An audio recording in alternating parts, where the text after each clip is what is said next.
हा आहे स्त्रियांसाठीचा शॅम्पू, हा आहे पुरुषांसाठीचा शॅम्पू. हे खूप मोठं खोटं आहे असं मला माझ्या अनुभवातनं कळालं. म्हणजे मी बसलो होतो रिकामा होतो, निवांत होतो आणि अंघोळ करायचा कंटाळा आला होता. घरामध्ये ऑलरेडी 1 लिटर शॅम्पूची बाटली होतीच, पण ती हलक्याशा गुलाबी रंगाची व्हाईट कलरची अशी होती. ते आपण पुरुषांसाठीचा शॅम्पू मागूयात. मागवला, आला शॅम्पू, लावला आणि कळालं की अरे गंगाधर ही शक्तिमान है, विशेष काही फरकच नाहीये. पण एक फरक होता, तो म्हणजे की किमतीमध्ये.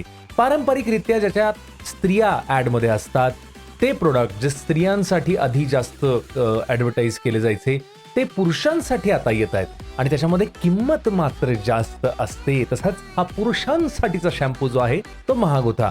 हे इथेच थांबत नाही, हे सगळ्या कॉस्मेटिक्समध्ये लागू होतं. पुरुषांसाठीची गोष्ट असलेली रेझर यूज अँड थ्रो वाले ते स्वस्त असतात, त्याच्यापेक्षा हा महाग होता कारण का तो स्त्रियांसाठी गुलाबी रंगाचा होता.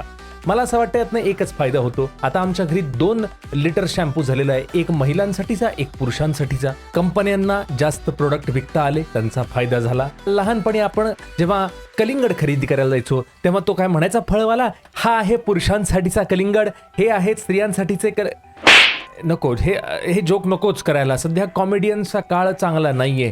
तर आपण तांदूळ घेऊयात. तांदूळ तर कधी आपल्याला किराणा मालात दुकानदार म्हटलाय हा आहे पुरुषांसाठीचा तांदूळ, हा आहे स्त्रियांसाठीचा तांदूळ? नाही, तांदूळ तांदूळच असतो, केसच असतात, स्किनच असते.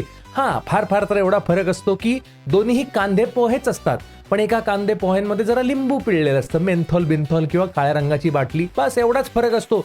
बाय द वे, हा व्हिडिओ स्त्रियांसाठी आणि पुरुषांसाठी दोघांसाठी आहे. लाईक करा, कमेंट करा आणि शेअर करा. माझ्यासारखा कोणी तुमचा मूर्ख मित्र असेल जो पुरुषांसाठीचे म्हणून कॉस्मेटिक्स येड्यासारखे खरेदी करतो, त्याच्याबरोबर शेअर करा.